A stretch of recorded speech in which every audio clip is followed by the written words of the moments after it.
The rain had always sounded like comfort to Claire Monroe. Even when her eyes had forgotten the world's shapes and colors, the soft rhythm of raindrops on her window still painted pictures in her mind, silver lines falling over the roof, sliding down the porch rail, whispering stories only she could hear. At 17, Claire had been blind for almost 5 years. The accident that took her sight was a blur in memory. Screeching tires, a scream, her mother's perfume lingering faintly in the air. Since that day, she and her father had built their world out of small sounds. The creak of the kitchen floor when he brought her breakfast, the whistle of the kettle, the strum of his old guitar late at night. Her father, Jack Monroe, had been her map to the unseen. He was a quiet man with a tired voice and kind hands, the kind that remembered every corner of their little house in Maple Hollow, a small town tucked somewhere between the Blue Ridges and open sky. Everyone there knew each other, and everyone knew about the girl who couldn't see but smiled like she could. Every morning before school, Jack would hum her favorite tune while making coffee, "You Are My Sunshine." He had sung it to her since she was a baby, back when her tiny fingers would clutch his thumb as he swayed with her in the old rocking chair by the window. It became their song, a promise hidden in melody. No matter how dark things got, she'd always have his voice. But that morning, that last morning before the silence, the world felt strange. The air was still. The radio buzzed softly in the kitchen, the announcer talking about rainstorms moving in from the east. Claire sat by the table, her fingers tracing the rim of her mug. "Dad," she said quietly, "does it ever scare you? How quiet things get sometimes." Jack smiled faintly as he buttered her toast. "Not quiet, sweetheart. Just peaceful." She tilted her head. "It's different for you. You can still see what's making the quiet." He paused for a second, knife in hand. The truth was, sometimes the silence did scare him, not for himself, but for her. He worried that the world would close in too tightly around her, leaving her alone with only the sound of her thoughts. But he couldn't say that. Instead, he reached out and placed a hand on hers. "You've got your own way of seeing, kiddo. Maybe better than mine." She smiled at that small but real. That afternoon, after school, the rain started again. Jack was driving her home when the thunder began rolling across the hills. The windshield wipers swished rhythmically, and Claire leaned her head against the cool glass. "Can you describe it for me?" she asked. He smiled. "The rain? Yeah. What it looks like right now." Jack thought for a moment. "It's like the world's made of strings. Silver ones. Falling from the sky and bouncing off the road. The trees look like they're dancing, and everything's shining, even the mud." Claire laughed softly. "You make it sound pretty." "It is," he said. "You'd love it." "I already do." The sound of her laugh, light and fragile, filled the car. Jack's heart swelled, but there was something beneath it, something uneasy. He didn't know why, but that day, her laughter felt like something he wanted to hold on to memorize. A few minutes later, as they crossed the old bridge by the river, it happened. A blinding flash. Tires screeched. The world tilted. Then came the crash. Metal twisted. Glass shattered. The last thing Claire heard was her father shouting her name. Then, there was nothing. When she woke, the world was strange again, not dark but empty. No hum of machines. No footsteps. No beeping monitors. Just silence. She tried to speak, but even her own voice didn't return to her ears. Panic flooded her. She could feel her heart pounding, her breath catching, but not the sound of it. She reached out into the void. And then a touch, warm and trembling. Her father's hand. He squeezed her fingers, and she felt the shape of his tears against her palm. The doctors told him later that night that the accident had caused damage to her auditory nerves. Surgery might help, but there were no promises. Jack nodded silently. He had run out of words long before. For days, Claire stayed in that soundless world. She didn't know whether she was whispering or screaming. She could feel her father near her, but she couldn't hear his voice, the voice that had always anchored her. On the morning of her surgery, Jack stood by her bedside holding his old guitar. It had been years since he'd really played it. His fingers were slower now, his voice raspier. But he strummed the first familiar chord anyway. Claire couldn't hear the notes, not yet, but she felt the vibration through the mattress, through her bones. She knew the rhythm. She remembered it. Jack's voice trembled as he sang, "You're my sunshine, my only sunshine." His words cracked halfway through. He took her hand and pressed it against his chest so she could feel the beat of his heart with each word. "You'll never know, dear, how much I love you." Tears ran down her cheeks. She mouthed the next line silently with him. "Please don't take my sunshine away." When the doctors wheeled her into surgery, Jack stayed in the waiting room, clutching that guitar like it was the last piece of her he could hold. Hours passed. Then a nurse appeared. "She's stable," she said gently. "But we'll need to see how much she recovers." Jack nodded, his throat too tight to answer. When Claire finally woke, the light through the hospital window felt warm on her face. She turned her head toward the sound she expected, her father's voice, the beeping monitor, the soft hum of the world, but none of it came. Nothing. Her lips trembled. Her hand reached out for him. Jack took it immediately. His face was wet. His smile was broken but brave. She could read his lips slowly, carefully. "Hey, sunshine." Her eyes filled. She mouthed something back. "I can't hear." Jack nodded. His hand cupped her cheek. Then he placed her palm over his heart again, just like before. She felt it, the steady rhythm, the silent song. And in that heartbeat, she remembered every word he'd ever sung. Every syllable. Every laugh. Every hum. They were all there, alive in the place where sound used to be. The days after the surgery unfolded like mist, soft, confusing, and endless. For Claire, silence had weight now. It pressed around her like invisible water, thick and unmoving. The world she once knew through sound, her father's voice, the birds outside her window, the laughter from the diner down the street, had vanished, leaving behind a stillness that made even her heartbeat feel too loud inside her mind. Jack stayed by her side through every hour. He slept in the stiff hospital chair, his old flannel jacket folded beneath his head. He'd wake at the smallest movement from her, even though she couldn't wake him with her voice anymore. He had learned to read her face like he once read music, carefully, feeling for rhythm and emotion where words no longer lived. When the doctors came in to check her hearing, she already knew the answer. She couldn't hear their voices. She only saw their lips move, soft shapes that meant nothing. The nurse wrote something on a notepad and handed it to her. "The surgery was successful. Your hearing may or may not return over time. There's a chance. But we'll need patience." Claire nodded, though her chest felt hollow. A chance sounded like hope, but it also sounded like waiting for something that might never come. They brought her home to Maple Hollow a week later. The house smelled like cinnamon and dust, the way it always had. But it was quieter than ever. Even the creaks in the floorboards seemed gone. She walked slowly through the hallway, fingertips brushing the walls, the familiar texture grounding her. In her room, her guitar leaned against the wall beside the dresser. It had been her mother's. Claire used to strum it when her father wasn't home, fumbling, laughing when she missed chords, feeling the vibration hum through her palms. She couldn't play now. Or maybe she could, but what would be the point when she couldn't hear the notes? She sat on the edge of her bed and ran her fingers along the strings anyway. They buzzed faintly against her skin, the faintest echo of memory.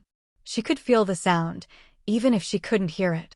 That night, as rain whispered outside again, though she couldn't know it, Jack came into her room holding a small box.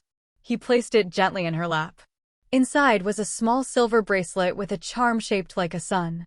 Claire smiled weakly, tracing the shape with her thumb. She looked up at him, mouthing, "Why a sun?" He pointed to his heart, then to her, and mouthed back, "You are my sunshine." Tears slipped from her eyes before she could stop them. Days turned to weeks. Jack began learning sign language from online videos, sitting at the kitchen table every night, squinting at the screen, mimicking the movements slowly until his fingers cramped. He wasn't good at it, not yet, but every morning he'd show her what he learned. At breakfast one day, he signed clumsily, "Good morning." Claire grinned. She corrected his hand shape, gently turning his thumb the right way. He laughed silently, pointing at her like she was his teacher. And in a way, she was. They built a new language out of gestures, smiles, touches. If he wanted her to look outside, he'd tap twice on the window. If she wanted to say thank you, she'd tap his shoulder and press her hand over her heart. Sometimes, when words were too hard to find, they'd just sit quietly and hold hands, two hearts speaking where voices couldn't. Maple Hollow was a town where silence stood out. People talked in the grocery store aisles, at the diner, outside the church on Sundays. But everyone knew what had happened to the Monroes. Mrs. Thompson from across the street started leaving blueberry pies on their porch. The pastor's wife offered to teach Claire more advanced sign language. Kids from her school sent cards, though she couldn't read some of the handwriting. Still, there were days when the loneliness swallowed her whole. Once, in early spring, she walked down to the old river bridge, the same one where everything had changed. She stood there for a long time, feeling the wind brush her hair and the vibration of passing trucks through the rail. She closed her eyes and tried to imagine what the water sounded like. She remembered her father's words from before, "It's like silver strings falling from the sky." She smiled faintly. Maybe silence wasn't empty. Maybe it just had a different kind of music, one that only some people learned to hear. That evening, when she got home, Jack was sitting on the porch steps with his guitar. She could see from his eyes that he'd been crying, though he smiled as soon as he saw her. He patted the step beside him, and she sat down, curling her hands in her lap. He strummed once. She couldn't hear it, but she felt the vibration against the wooden step. He started playing slowly the song. Their song. Claire closed her eyes. She mouthed the words, remembering them all. Each syllable appeared in her mind like a flash of light, soft, golden, warm. When she opened her eyes again, Jack had stopped playing. He was watching her with an expression somewhere between pride and heartbreak. She reached out and took his hand, pressing it against her heart the same way he used to do with her. And then she signed slowly, shakily. "I remember." Jack blinked fast, his lip trembling. He signed back, "Always?" Claire smiled, the same bright, steady smile she'd worn since she was little. "Always." That night, she dreamed of sound. Not the kind that came from outside, but from somewhere deeper, like her memories had found their own voice. She dreamed of her father's laughter, of her mother humming in the kitchen, of rain tapping gently on her window. When she woke, the morning sunlight fell across her face, and for the first time since the accident, she didn't feel broken. Silence wasn't taking something away anymore. It was giving her a place to keep the things she loved safe, untouchable. She reached for her phone and opened the Notes app. Slowly, she began typing words. "The world is still singing. I just learned a new way to listen." Spring in Maple Hollow came soft that year. The snow melted slowly off the rooftops, the air turned warm, and the hills beyond town began to bloom again. To Claire, it was a season she couldn't hear but could feel. The air seemed lighter, the ground softer under her shoes. Sometimes, when the breeze passed through her hair, she could almost imagine it whispering her name. Life in silence had stopped being a nightmare. It had become something else, not easy but real. Every morning, she'd wake to the sunlight pressing gently against her eyelids. She'd make her way to the kitchen, count the steps by heart, and find her father already making breakfast. He'd smile the moment she entered, raising his coffee mug in greeting. Their mornings had changed. No more words, just gestures, written notes, small smiles. Yet somehow, they understood each other better than ever before. Jack had learned more sign language by then, his fingers still clumsy but determined. When he wanted to say, "I love you," he'd tap his chest twice and point at her. Claire would return the same gesture, soft, simple, eternal. One afternoon, Jack came home with a surprise. He set a small, square-shaped speaker on the table and wrote on his notepad. "It plays music through vibrations. You can feel it." Claire's eyes widened. She reached out and brushed her hand across the surface. When he turned it on, the base of the table began to hum faintly. She placed her palms flat on the wood and gasped. She couldn't hear the song, but she could feel it, the pulse, the rhythm, the heartbeat of it moving through her skin. Her body became the instrument, her heart the ear.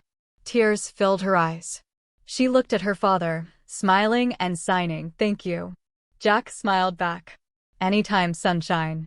They spent the whole afternoon that way, letting songs play one after another.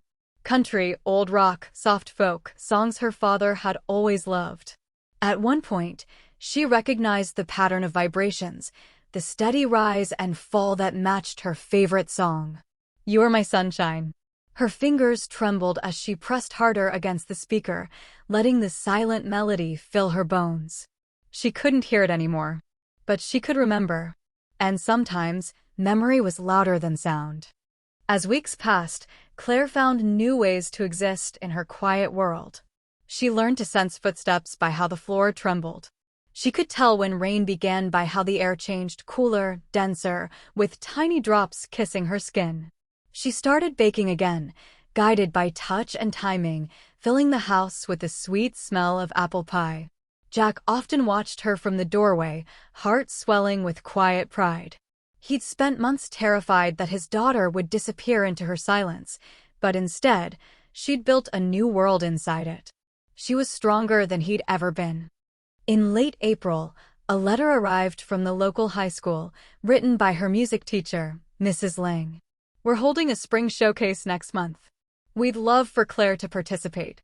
Maybe she could play guitar again, even without sound. She still has rhythm. The kids all miss her." Jack hesitated before showing her. He didn't want to pressure her. But when she read the note, Claire looked up with wide eyes and a tiny smile. She signed, "Maybe I can." Jack nodded slowly. "You can." That night, she dusted off her old guitar for the first time since the accident. The wood felt familiar under her fingers, warm and smooth. When she strummed a chord, she couldn't hear it, but she felt the vibration run through her hand, up her arm, into her chest. It was like the sound had moved inside her. At first, she played only short patterns, letting her fingers relearn the strings. But soon, she began experimenting with rhythm, using her sense of touch to guide her timing. She couldn't follow a melody the way she once had, but she could follow a feeling. And feelings, she realized, were music too. Every evening, after dinner, she practiced on the porch while the sun went down behind the hills. Jack would sit beside her, quietly tapping the beat with his foot. Sometimes, he'd strum along. And sometimes, when she smiled just right, he'd pick up his old guitar and play their song again, not for her ears, but for her heart. One night, she placed her hand on the body of his guitar as he played. She could feel every note through her fingertips, steady, tender, alive. Then, without thinking, she started to sing. Not aloud, but in her head, mouthing each word. Her lips formed the shape of the lyrics, and though she couldn't hear herself, the emotion came rushing back. Jack saw it, and his eyes filled instantly. The way she moved her lips, the way her face softened, it was as if sound had returned, only in a language only they understood. When she finished, she signed, "I still remember." Jack signed back, "I know." The weeks leading up to the spring showcase were filled with quiet energy. The town's community center buzzed with activity, kids rehearsing, parents helping build the stage, banners going up over Main Street. Everyone in Maple Hollow was excited. And everyone knew Claire was performing. Some doubted how she could play without hearing. Others whispered admiration, how brave she was. But Claire ignored all of it. She wasn't doing this to prove anything. She was doing it to feel alive again. On the evening of the showcase, the sun dipped low over Maple Hollow, painting the town in soft amber light. The gymnasium smelled faintly of sawdust and popcorn. Parents filled the rows of fold-out chairs, chatting as the lights dimmed. Claire stood backstage, her hands trembling slightly around the neck of her guitar. Jack knelt beside her, fixing a loose strap. When he looked up, she signed, "I'm scared." He smiled gently and signed back, "Good. That means you care." Then he pressed her hand over his heart, just as he had in the hospital, and mouthed the words she knew by memory. "You are my sunshine." She smiled through tears. Always. When it was her turn, the stage lights warmed her face. She couldn't hear the applause, but she could feel it, the vibrations beneath her shoes, the faint tremor of energy in the air. She sat on the stool, guitar resting on her knee, and closed her eyes. Then she began to play. The first chord vibrated gently against her chest. She played slowly at first, counting each strum by feel. Her timing wasn't perfect, but it was hers. As she continued, her movements grew stronger, her fingers remembering patterns they hadn't touched in months. She wasn't chasing sound anymore, she was chasing the memory of it. Somewhere in the crowd, Jack's eyes filled with tears. He could see the way her face softened with every note, the way her smile returned like sunlight after rain. And then, in the quietest part of her song, she lifted her head and mouthed, without sound, the words that once belonged to her father's voice. "You are my sunshine, my only sunshine." People in the audience realized what she was saying, and the room went still. Even without sound, everyone felt it. The truth of it. The beauty of it. When she finished, she lifted her hand from the strings and let the silence stretch, a silence so complete it almost hummed. Then she smiled and signed to the crowd, "Thank you." For a moment, nobody moved. And then, the room erupted. The applause thundered through the floor, through the stage, through her bones. She couldn't hear it, but she could feel every vibration. It was the loudest silence of her life. That night, back home, Jack and Claire sat on the porch again, watching the stars. He signed, "I'm proud of you." Claire smiled softly. "I'm happy." He hesitated, then signed, "Do you miss it?" "Sound?" She thought for a long time before answering. Then she shook her head. "No." She tapped her chest and signed, "I hear you here." Jack's hand trembled slightly as he reached for her. He pulled her close, resting his chin on her hair. Above them, the wind rustled through the trees, a sound she could no longer hear but could somehow still feel. And as she leaned against him, she mouthed the words one last time into the quiet night. "You are my sunshine." The years moved quietly in Maple Hollow, like the gentle flow of the river under the old bridge. Claire grew stronger with each day, learning to navigate the world through touch, memory, and heart. The town became a tapestry of familiar textures: the rough wood of the diner counter, the smooth stones along the riverbank, the soft fur of the Monroe family cat that always slept across her lap. Her father, Jack, grew older too. His hair silvered at the temples, and his hands bore the marks of years, but his eyes remained the same, steady, warm, filled with a love that no silence could diminish. Claire had learned to live in a world without hearing. She couldn't hear laughter or music anymore, but she remembered. Every song, every word, every sound she had ever loved was etched into her bones. And she realized something profound: memory could carry melody even when ears could not. The guitar became her companion again. Not for sound, but for vibration. Each chord she played echoed through her chest, a language only she and her father truly understood.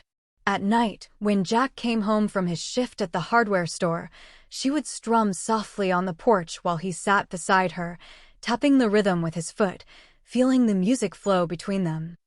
One crisp autumn evening, Jack came home carrying a small package. He handed it to Claire without a word. She traced her fingers over the wrapping paper and opened it carefully. Inside was an old recording device, a tape player, the kind with buttons and a little speaker. Next to it, a note written in his careful hand. "I recorded something for you. You can't hear it, but maybe you can feel it. Always remember. I'll never stop singing for you." Tears pricked Claire's eyes. She didn't need to ask what it was. She already knew it was their song. That night, she sat with her father on the porch, the stars bright above them. Jack pressed her hands against the speaker as he played the tape. The vibrations ran through her palms, into her arms, into her chest, the familiar melody, soft and unwavering, like the pulse of home. Her lips moved silently. "You are my sunshine, my only sunshine." Jack's thumb brushed her hand, and his eyes glistened. He signed, "You're my sunshine too." Claire pressed her forehead against his shoulder. For a long time, neither of them moved. They didn't need words. The song, the memory, the vibration, it said everything. Time passed, gentle and unhurried.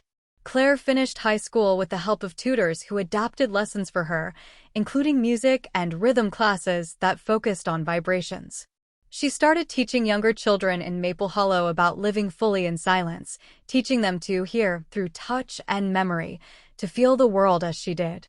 The small town grew proud of her, not because she was blind or deaf, but because she lived with courage and joy, carrying her song everywhere she went. One winter evening, years after her surgery, Claire sat in her old bedroom, the snow falling silently outside. Jack sat across from her, knitting together a scarf he had been working on for weeks. The house smelled of cinnamon and pine. Claire set her guitar on her lap. She pressed her fingers against the strings and felt the vibration of the melody they both knew by heart. Slowly, she mouthed the words, "You are my sunshine, my only sunshine." Jack watched, eyes misted with tears, remembering the first time he had pressed her hand to his chest in the hospital, so long ago. That memory, now years old, felt as alive as the day it happened. She signed to him, softly, carefully, "I love you." He reached out, cupping her cheek, and signed back, "I love you too, sunshine. Always." And in that small room in their little house, in the quiet of the snow and the warmth of their hands pressed together, the music wasn't in their ears anymore. It was in their hearts. It had always been there. Claire closed her eyes. She could feel every note, every word, every breath of memory flowing through her. The world outside might be silent to her now, but inside, it was full of light, warmth, and song. And when she opened her eyes again, she saw her father smiling at her, proud, gentle, unwavering. For the first time in years, she felt the world perfectly whole. The song had never left her. It never would.